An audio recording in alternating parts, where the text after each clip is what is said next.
सम्मानित साथियों, नमो बुद्धाय, जय भीम। आज के अंबेडकर संदेश में आपका हार्दिक स्वागत है।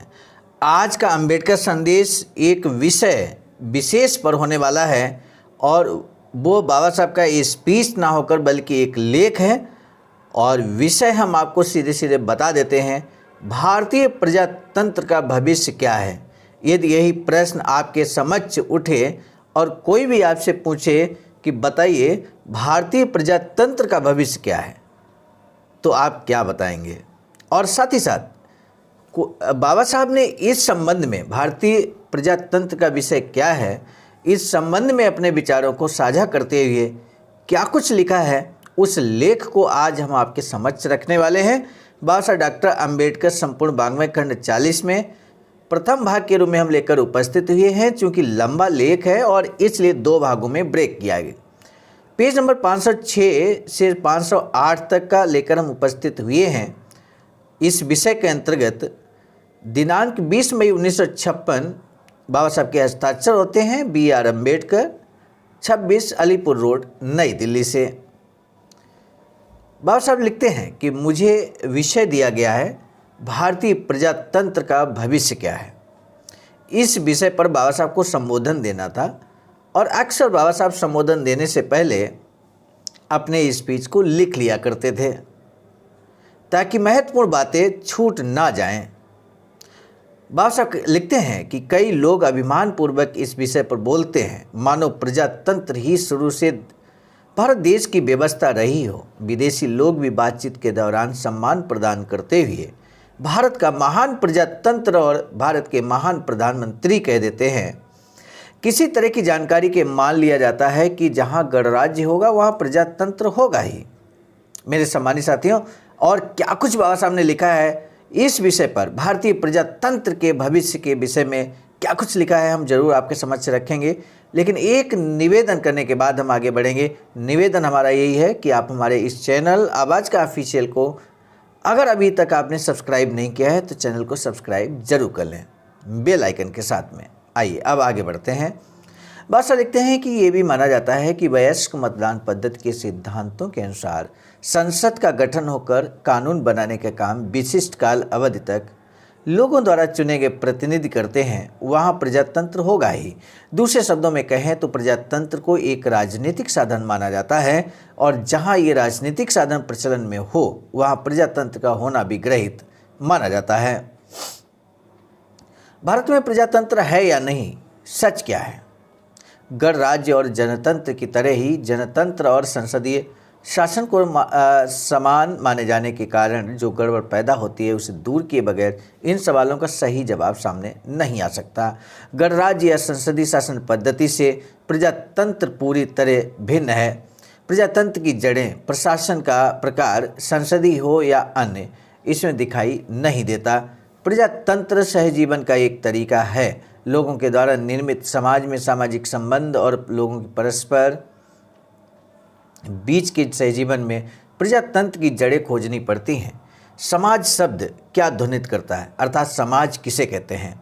भाषा लिखते हैं कि संक्षेप में बताना हो तो जब हम समाज के बारे में बोलते हैं तब उसके बारे में हमारे मन में एकात्मकता की धारणा उत्पन्न होती है। सामुदायिक प्रेरणा और व्यापक कल्याण की सार्वजनिक लक्ष्यों के प्रति निष्ठा, एक दूसरे के प्रति चिंता और सहयोग ही समाज, यह एकक के गुण होते हैं। भारतीय समाज में क्या ये आदर्श दिखाई देते हैं। इस समाज में व्यक्ति का अस्तित्व नहीं होता, यह कई जातियों का समूह है। एक दूसरे से विभक्त इन जाति समूहों में समान अनुभूति नहीं है और परस्पर अनुकंपा भी नहीं है। हालांकि भारतीय समाज में उपयुक्त आदर्श है अथवा नहीं है, ये सवाल ही अप्रस्तुत साबित होता है। जाति व्यवस्था के अस्तित्व के कारण इन आदर्शों को पर्याय से प्रजातंत्र को इस समाज से हमेशा के लिए निकाल बाहर किया जाता है। भारतीय समाज जाति व्यवस्था के कीचड़ में इस कदर फंसा है कि यहाँ हर बात जाति के आधार से ही तय होती है। भारतीय समाज में प्रवेश के साथ ही आपको जाति व्यवस्था का उग्र स्वरूप दिखाई दे सकता है। भारतीय मनुष्य किसी भी अन्य व्यक्ति के साथ अन्न ग्रहण नहीं कर सकता अथवा विवाह नहीं कर सकता। इसका एकमात्र कारण होता है कि वह व्यक्ति उसकी जाति का नहीं है। एक भारतीय दूसरे भारतीय को स्पर्श नहीं कर सकता क्योंकि वह उसकी जाति से संबंधित नहीं होता। राजनीति में भी जाति व्यवस्था का प्रतिबिंब आपको दिखाई देगा। भारतीय मनुष्य चुनावों में किस आधार से मतदान करता है? वह किसी और को अपना मत नहीं देता, केवल अपनी जाति के उम्मीदवारों को ही मत देता है। अन्य सभी पार्टियों की तरह कांग्रेस भी चुनाव जीतने के लिए जाति व्यवस्था का दुरुपयोग करती है। सामाजिक रचना की पृष्ठभूमि पर चुनाव क्षेत्रों के उम्मीदवारों की फहरिस्त जांचिए। आपको दिखाई देगा कि विशिष्ट चुनाव क्षेत्र में बहुमत वाले जाति के व्यक्ति को ही उम्मीदवारी दी जाती है। जाति व्यवस्था को खुलेआम पचदर कांग्रेस पार्टी भी इसी व्यवस्था को बढ़ावा देती है। औद्योगिक क्षेत्र में क्या दिखाई देता है? जो विशिष्ट व्यक्ति किसी उद्योग का मालिक होता है, उसी की जाति के लोगों को उस उद्योग के उच्च वेतन लेने वाले अधिकारियों के पदों पर नियुक्त होती है।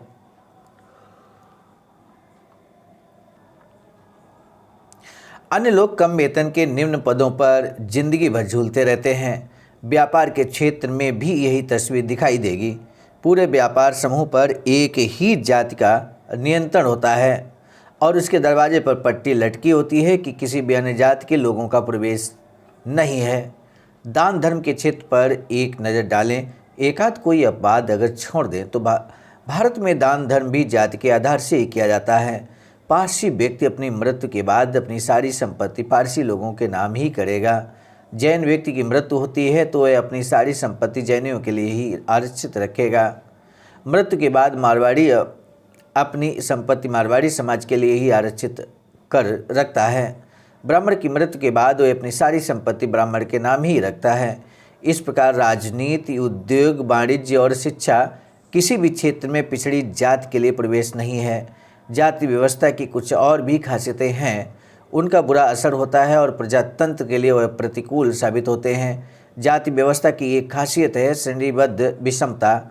जातियों का दर्जा समान नहीं होता है, वे एक दूसरे के ऊपर खड़ी होती हैं। एक दूसरे से उन्हें द्वेष होता है। नीचे से ऊपर की तरफ उनमें द्वेष होता है और ऊपर से नीचे की तरफ उनमें तिरस्कार और तुच्छता की भावना होती है।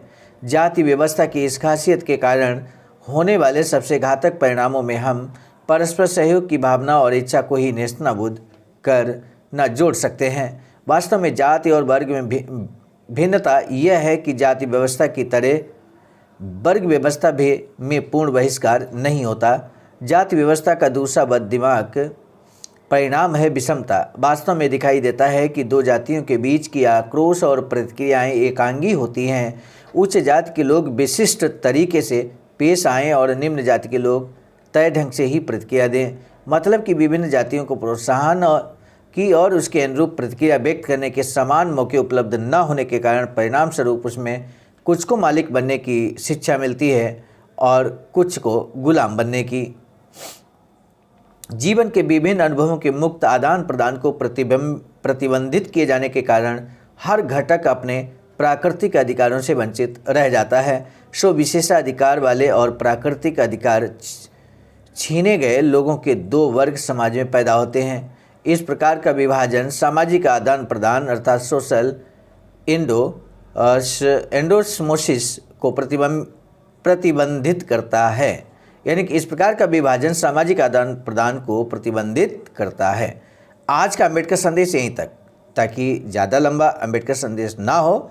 अगले भाग में हम कंप्लीट बाबा साहब का विषय जो कि भारतीय प्रजातंत्र का भविष्य कैसा है, इस विषय पर हम सेकेंड भाग में कंप्लीट करेंगे बाबा साहब का इस लेख को। आज का जो महत्वपूर्ण प्रश्न है, भारतीय मनुष्य चुनावों में किस आधार पर अपना मतदान करता है, ये महत्वपूर्ण प्रश्न आपके लिए है। सामान्य साथियों, आपके जवाब का हमें बेसब्री से इंतजार रहेगा। प्रश्न हम एक बार पुनः रिपीट कर देते हैं। भारतीय मनुष्य मतदान किस आधार पर करता है, उस आधार को आपको बताना है। बाबा साहब ने जिक्र किया है आज के अपने इस लेख में। सामान्य साथियों, आप सभी प्रबुद्ध जनों को सहर्ष अवगत कराना है कि बाबा साहब की इच्छा के अनुकूल एक वैचारिकी सेंटर बनाने के लिए ring road, green city, Faridpur, Sarnath, Varanasi, Uttar Pradesh में 14,000 स्क्वायर फीट जमीन की खरीदारी की जा चुकी है। इस संबंध में हम आपको बता दें, निर्माण कार्य प्रगति पर है। इसी क्रम में वैचारिकी सेंटर जो कि बुद्ध बोधिसत्व अम्बेडकर इंटरनेशनल सेंटर, जिसे शॉर्ट में BBAIC कहते हैं, उसका वाराणसी डेवलपमेंट अथॉरिटी के द्वारा अर्थात वीडीए के द्वारा नक्शा भी पास कर दिया गया है। आप सभी बाबा साहब के अनुयायियों से अनुरोध है कि यदि इस वैचारिक सेंटर के निर्माण में आप अपना महत्वपूर्ण योगदान करना चाहते हैं तो दिए गए अकाउंट नंबर पर आप भी योगदान कर सकते हैं। बहुजन बोधि समाज संघर्ष समिति के नाम से दिया गया अकाउंट है, IFSC कोड आपके सामने अंकित है। आज का अम्बेडकर संदेश हम लेकर उपस्थित हुए थे मिशन नायक बुद्धमित्र मुसाफिर सर, राष्ट्रीय अध्यक्ष आवाज का नई दिल्ली की प्रेरणा में, और साथ ही साथ संकलन कार्यक्रम में परम आदरणीय विजय कुमार बौद्ध जी, प्रांतीय कोषाध्यक्ष आवाज का बिहार, प्रस्तुत कार्यक्रम में मैं स्वयं सर्वजीत आर्य, राष्ट्रीय मीडिया प्रभारी IT सेल आवाज का नई दिल्ली। मिलेंगे नए डॉक्टर अम्बेडकर संदेश में, तब तक दीजिए इजाजत। आप सभी को सादर नमो बुद्धाय, जय भीम।